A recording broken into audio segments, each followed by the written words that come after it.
Hello mga kalalabs, ito po yung maniko mga nabunot ko doon. Meron pa sana mga kalalabs.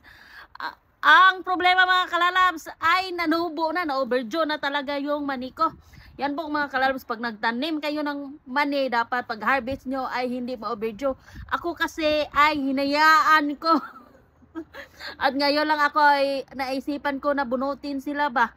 Ay sobrang na-overdue na talaga kaya tumubo na yung mga laman niya. Meron pa doon.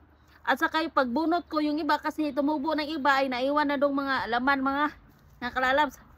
Yan o, sayang talaga.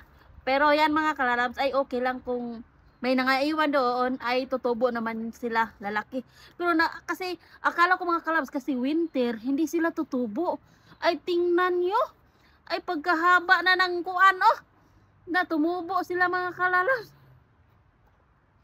Kaya akala ko pag winter dito sa New Zealand ay hindi sila tutubo ay tumubo. Oh, tingnan nyo Sus.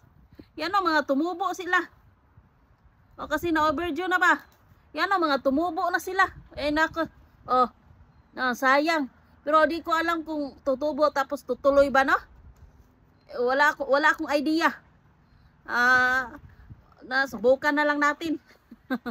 Yan dapat talaga pag nagtanim ng mani ay pag hindi pa buta ng overdue, ito ay na overdue. Pero ito sila mga kalalabs ay hindi ko sila tinanim.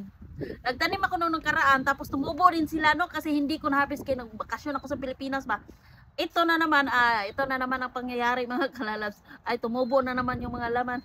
Kaya yan lang, hangdown lang tayo mga kalalabs na. Pero nakakatuwa talaga pag meron kang tinanim, meron talagang aanihin.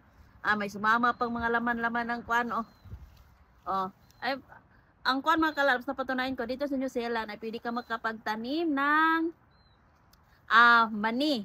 Ito po siya ay yung wala lang tinanim ko ba, yung walang balat, yung binili ko lang sa store, yung kinakain na hilaw. Kaya siya mga kalalabs, sinubukan ko itanim dito sa garden ko at tumubo. Nung nakaraan, bakasyon ko sa Pilipinas, yung tinanim ko ay hindi ko na-harvest. Ito, tumubo na naman ulit yung mga laman. Yan pa na. Thank you for watching.